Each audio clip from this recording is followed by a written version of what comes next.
ఈ గ్రామం అంటేనే మనకి ఒక పెద్ద కోవూరు కాన్స్టిట్యున్సీలో ఒక గొప్ప ఆస్తి మనకి.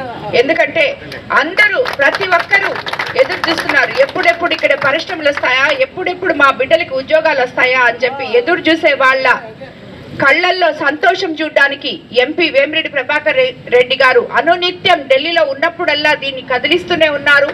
మీకు అందరికీ తెలుసు, గవర్నమెంట్లో ఇప్పుడే మనం వచ్చాం, మనం ఎన్డీఏ ఉమ్మడి ప్రభుత్వంలో ఉన్నాం కాబట్టి మనం తప్పకుండా ఈ 4 ఏళ్ల లోపల ఇక్కడ పరిశ్రమలు ఏర్పాటు చేసి యువతకి ఉద్యోగ అవకాశాలు కల్పిస్తాము అని చెప్పి వేమిరెడ్డి ప్రభాకర్ రెడ్డి గారు కానీ, సీఎం చంద్రబాబు నాయుడు గారు, అదేవిధంగా లోకేష్ బాబు గారు అందరూ కూడా మీకు అందరికీ మాట ఇచ్చినారు. తప్పకుండా అవన్నీ కూడా చేస్తామని చెప్పి మీకు మరోసారి తెలుపుకుంటూ ఈ కార్యక్రమాన్ని ఇంత అద్భుతంగా చేసిన మా అన్నలు వెంకటేశ్వర నాయుడు అన్న, వెంకన్న, శేఖర్ అన్న, పడవలూరు నాయకులు, కార్యకర్తలు, గ్రామ పార్టీ అధ్యక్షులు, కార్యదర్శులు అందరికీ కూడా ధన్యవాదాలు తెలుపుకుంటున్నాను అని మీకు చెప్పడానికి ఇక్కడికి నేను ఈరోజు వచ్చాను. మన గ్రామాల్లో ఈరోజు 82 పంచాయతీలు ఉన్నాయి. అందులో ఇప్పటికే నేను 45 పంచాయతీల దాకా తిరిగాను. వార్డులు 40 వార్డులు ఉన్నాయి మనకి. కోవూరులో అయితేనేమి, బుచ్చిరెడ్డిపల్లి, దాంట్లో కూడా సగం వార్డులు తిరిగాను. ఏ వార్డుకి వెళ్ళినా, ఏ పంచాయతీకి వెళ్ళినా ప్రజల ముఖాల్లో ఎంతో సంతోషం చూస్తున్నాం, ఒక సెక్యూరిటీ చూస్తున్నాం, ఒక ధైర్యం చూస్తున్నాం. ఈరోజు మేము ఈ ప్రభుత్వంలో ఎంతో సేఫ్గా ఉన్నాం, ఎంతో ఆనందంగా ఉన్నాం. మా పనులు మేము చేసుకుంటున్నాం, మమ్మల్ని ఎవరు డిస్టర్బ్ చేయటం లేదు, మమ్మల్ని ఎవరు ఇబ్బంది పెట్టడం లేదు అని చెప్పి ఈరోజు మనము ఎక్కడికి పోయినా ఇదే వింటున్నాం. నాయకులు కూడా కోవూరు కాన్స్టిట్యున్సీలో ఉన్న అతిరథులు, మహారథులు వంటి పెద్ద నాయకులు, ఎందుకు ఆ మాట అంటున్నానంటే నేను చాలా చిన్నదాన్ని మీ అందరి దగ్గర. నాకు రాజకీయంలో చిన్నదాన్ని. ఎంతో పెద్ద నాయకులు ఉన్నారు ఇక్కడ, రాజకీయం సంవత్సరాల నుంచి చేసే వాళ్ళు ఉన్నారు. ఎక్కడికి పోయినా మేము 83 నుంచి పార్టీలో ఉన్నామమ్మా అని చెప్పే నాయకులు, కార్యకర్తలు. మేము గత 5 సంవత్సరాల్లో జెండా మోసి దెబ్బలు తిని ఇబ్బంది పడి జైల్లో ఉండి చాలా అవస్థలు పడ్డామమ్మా అని చెప్పే నాయకులు. ఇలాంటి నాయకుల్ని చూసినప్పుడు నిజంగా కూడా ఈ కార్యకర్తలే లేకపోతే మనం గెలుచుంటామా అని చెప్పి అప్పుడప్పుడు డౌట్ కూడా వస్తుంటుంది. కాబట్టి ఇటువంటి కార్యకర్తలకి తెలుగుదేశం ప్రభుత్వంలో తప్పకుండా తగిన గౌరవం ఉంటుంది. మీకు అందరికీ తెలుసు, మన కోవూరు కాన్స్టిట్యున్సీ ఎత్తుకుంటాం ఎగ్జాంపుల్. ఇందులో ఎంతోమంది నాయకులు ఉన్నారు. ఇప్పుడు చూస్తే మనకి ఉన్న నాయకులు, కొత్తగా చేరిన నాయకులు చూస్తే అసలు కోవూరు కాన్స్టిట్యున్సీ ఎంత ఒకవైపుగా తెలుగుదేశం పార్టీ వైపుగా నడుస్తూ ఉంది. సో మనకి ఇందులో పదవులు ఎన్ని ఉంటాయో మీకు తెలుసు, ఒక 10% 20% ఉంటుంది. కాబట్టి ఈ 10% 20% అందరికీ దక్కలేదనే నిరాశ వద్దు. ఏదైనా కూడా ఏ పని కావాల్సిన పదవులు తప్పకుండా వాళ్ళ గౌరవాన్ని నిలబెట్టే విధంగా తప్పకుండా ఇవ్వడం జరుగుతుంది.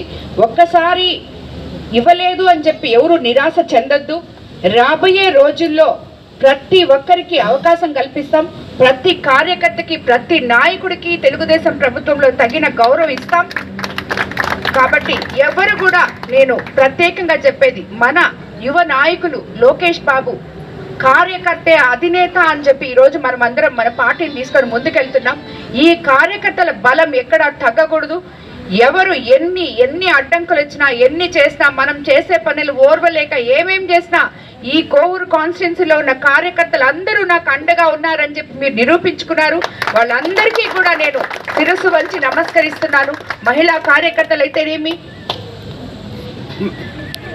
యువ నాయకులైతేనేమి, ఎంతో మంది యువకులైతేనేమి, ప్రతి ఒక్కరూ పెద్దవాళ్ళు నన్ను వాళ్ళ కూతురులాగా, పిల్లలు వాళ్ళ అమ్మలాగా, మిగతా వాళ్ళు నన్ను వాళ్ళ అక్కజల్లెల్లాగా, వాళ్ళ ఆడపడుచులాగా నన్ను ఆదరించారు. ఈ కోవూరు నియోజకవర్గం వాళ్ళు అది ఆదరించాము అని చెప్పి వాళ్ళు చెప్పి 55,000 మెజార్టీతో నన్ను ఎప్పుడూ లేని విధంగా గెలిపించి 13 నెలల తర్వాత నాకేదన్నా అపకారం జరిగింది అంటే మేమందరం నీకు అండగా ఉన్నామమ్మా అని చెప్పి ఈరోజు నిలబడిన ప్రతి నాయకుడికి కూడా నేను శిరస్సు వంచి నమస్కరిస్తున్నాను.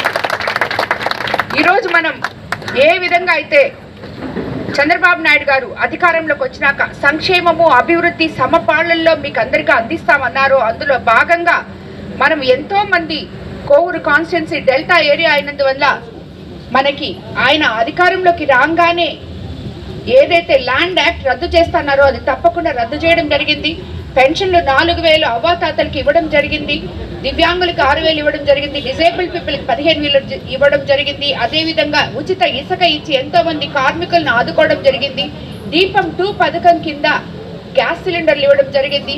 తీర ప్రాంతమైన కోవూరు నియోజకవర్గంలో మత్స్యకార వేట నిషేధం సమయంలో మత్స్యకార భరోసా ఇవ్వడం జరిగింది 10,000 నుంచి 20,000కు. అది అందరికీ జరిగింది. అన్నిటికన్నా ముఖ్యంగా మనం ఎలక్షన్ టైంలో మనము అన్నిటికన్నా ముఖ్యమైన పథకం తల్లికి వందనం. ఒక్క బిడ్డ ఉంటే ఒకరికి, ఇద్దరుంటే ఇద్దరికి, ముగ్గురుంటే ముగ్గురికి ఇస్తామని చెప్పాం. ఈరోజు నలుగురుంటే నలుగురికి కూడా ఇవ్వడం జరిగింది. రాని వాళ్ళకి ఎందుకు రాలేదో కూడా తిరిగి మళ్ళీ మనం దాన్ని అధికారులతో చెప్పి దాన్ని వాళ్ళకి వచ్చే విధంగా కూడా చేయడానికి మనం ప్రయత్నం చేస్తున్నాం. సో అదేవిధంగా ఒక్క తల్లికి వందనం ఇచ్చేసి గమ్ముగా ఉండకుండా మన యువ నాయకుడు లోకేష్ బాబు విద్యాశాఖ మంత్రిగా మనకి ఎన్నో వసతులు విద్యని సంస్కరించే విధంగా పిల్లల భవిష్యత్తు ఉద్దేశించి ఏదైనా కూడా ఒక క్వాలిటీతో ఉండాలని భోజనం కానీ బ్యాగులు కానీ అన్నీ వాళ్ళకి అందించి ఒక క్లాస్కి ఒకే టీచర్ అనే కాన్సెప్ట్తో స్కూళ్ళని సంస్కరిస్తూ పిల్లలకి బంగారు భవిష్యత్తు బాటలు వేస్తూ ముందుకు తీసుకెళ్తున్నారు. అలాగే మన ఉప ముఖ్యమంత్రి పవన్ కళ్యాణ్ గారు పల్లి పండుగ అనే కార్యక్రమంతో ఎక్కడెక్కడైతే మనం రోడ్లు గుంతలు పడ్డాయో, గత 5 సంవత్సరాల తట్ట మట్టి కూడా వేయలేదో ఈరోజు మనం ఆ గుంటలన్నీ పూడ్చుకుంటున్నాం. ఈరోజు ఎక్కడికి పోయినా ఆ గుంటలు పూడ్చారా లేదా అని చెప్పి చూస్తే కనీసం మనం ఎన్ఆర్జీఎస్ ఫండ్స్ అయితే 15th ఫైనాన్స్ అయితేవి సర్పంచులు ఎవరైనా కానీ అవతల వాళ్ళున్నా యువతల వాళ్ళున్నా ఈరోజు మనం వేస్తున్న 15th ఫైనాన్స్తో ఆ ఊర్లలో పనులు చేయగలుగుతున్నారు. వాళ్ళు ఇప్పటి వరకు గత 5 సంవత్సరాల్లో తల దించుకొని ఉన్నారు. మమ్మల్ని గెలిపించిన ప్రజలకు మేము ఏం చెప్పలేకపోయాం, ఏం చేయలేకపోయామని ఈరోజు సర్పంచులు కానీ, ఎంపీపీలు కానీ, ఎంపీటీసీలు కానీ ధైర్యంగా తలెత్తుకొని మనం అకౌంట్లలో వేస్తున్న 15th ఫైనాన్స్ కానీ, ఎన్ఆర్జీఎస్ ఫండ్స్ కానీ ఏదో ఒక దాంతో ఈ మనల్ని గెలిపించిన ప్రజలకి మనం పని చేస్తున్నాము అని చెప్పి ఎంతో సంతోషంగా ఉన్నారు వాళ్ళందరూ కూడా. సో కాబట్టి ఈ మాదిరిగా రాబోయే రోజుల్లో అన్నదాత సుఖీభవ కింద 20,000 మనకు అందరికీ రైతన్నలకి అందరికీ రాబోతుంది. అలాగే ఆగస్టు 15వ తేదీన ఉచిత బస్సు మహిళలకు అందరికీ ఇవ్వబోతున్నారు. ఆ ఇచ్చిన టైంలో ఆటో డ్రైవర్లకు కూడా తగు వాళ్ళకి ఏదైతే మనం ప్రామిస్ చేసినామో అవి కూడా చేయబోతున్నాం. ఇప్పుడు ఈరోజే మన కోవూరు కాన్స్టిట్యున్సీలో ఏదో గుడుల్లో మనం దీప నైవేద్యాలకు పెట్టుంటే అవి శాంక్షన్ అయ్యాయి.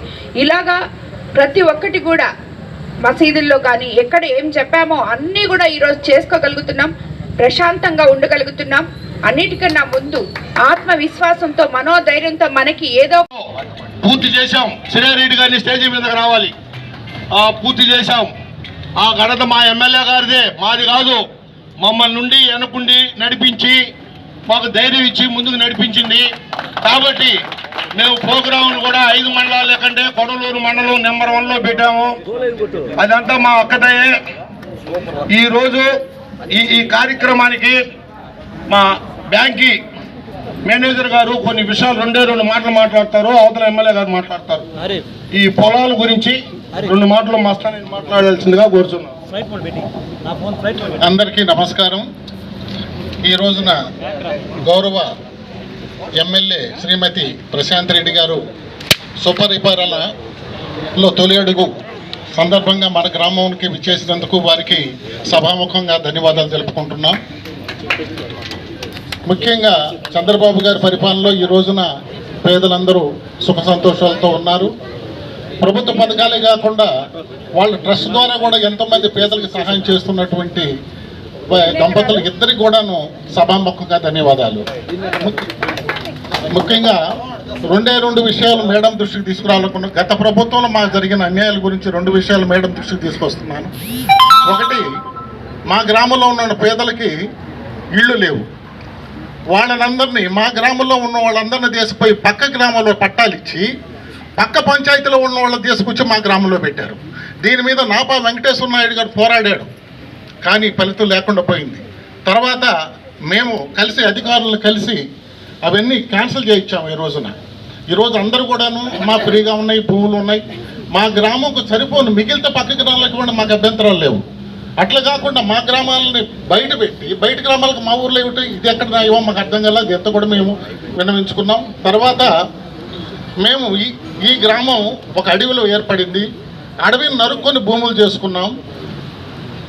చేసుకొని వర్షాధారంగా మేము పంటలు పండించుకున్నాం. నీళ్లు లేని కారణంగా కొంత భూములను ఈరోజు గవర్నమెంట్ తీసేసుకొని మితానీకైతేనేమి, గురుకులానికైతేనేమి, గోడౌన్స్కి అయితే ఇవ్వటం జరిగింది. కొంత 60 ఎకరాలు మాత్రం 50 సంవత్సరాల నుంచి సాగులో ఉంది మేడం. దీన్ని ఆ పొలానికి పట్టాలు ఉన్నాయి, అంటే CJFS పట్టాలు ఉన్నాయి. అవి దేనికి పనికిరావు, బ్యాంకులో పెట్టడానికి కానీ ఎక్కడన్నా కుదవ పెట్టడానికి కానీ దేనికి పనికిరావు. కాబట్టి సభాముఖంగా 60 మందికి కూడాను గత పరిపాలనలో మేము అన్నీ తయారు చేసి ఇస్తే దురుద్దేశంతో వాటిని క్యాన్సిల్ చేయించారు మేడం. కలెక్టర్ గారు, జాయింట్ కలెక్టర్ గారు అన్నీ చేసి మండలానికి పంపిస్తే మండల అధికారులు నాకు చెప్పారు, అయ్యా నువ్వు ఇంత కష్టపడుతున్నావు, చేస్తున్నావు, కానీ మాకు పైనుంచి ఆదేశాలు ఉన్నాయి కాబట్టి మేము ప్లేన్ చేయలేని పరిస్థితి అని చెప్పినందుకు సిగ్గుతో తల ఉంచుకున్నాం. కాబట్టి ఈ రోజున మా కోవూరు నియోజకవర్గం మీరు ఎమ్మెల్యే కావటం మేము చేసుకున్న అదృష్టం. కాబట్టి ఈ పేదలందరికీ కూడాను మీ చేతుల మీదుగా పట్టా భూములు అయితేవి, ఇళ్ల పట్టాలను మంజూరు చేయవలసిందిగా కోరుకుంటున్నాను. మీ దంపతులకు ఇద్దరికి ఒక మంచి అవకాశం ఉంది మేడం. మితానీకి ఈ రోజున 110 ఎకరాలు మా పేదల భూములు ఇచ్చున్నాం. ఆ పేదల భూమి మేము పోగొట్టుకొని జీవనోపాధి కోసం మేము ఏమి అక్కడ పరిశ్రమలు వస్తే మాకున్నటువంటి నిరుద్యోగులకి జీవనాధారం దొరుకుతుందని ఎంతో ఆశతో ఉన్నాం. ఇటీవల ఎంపీ గారు ఢిల్లీని ఒకసారి కదిలించారు ఈ విషయంలో. కాబట్టి ఇది ఒక మంచి ఒక ఇండస్ట్రియల్ కారిడార్. దీంట్లో పక్కనే కిసాన్ సెజ్ ఉంది, మితానీ ఉంది, తర్వాత ఎయిర్పోర్ట్ రాబోతుంది. ఇదంతా కూడా ఒక ఇండస్ట్రియల్ కారిడార్ కాబోతుంది. కాబట్టి ఇది మీకు ఒక మంచి అవకాశం. ఎంతోమంది పేదలకి జీవనోపాధి కల్పించిన వాళ్ళు అవుతారు. కాబట్టి దీన్ని ఒక మంచి సదుద్దేశంతో తీసుకొని పేదలందరికీ సహాయం చేస్తారని సభాముఖంగా మీకు వేడుకుంటూ సెలవు తీసుకుంటున్నాను.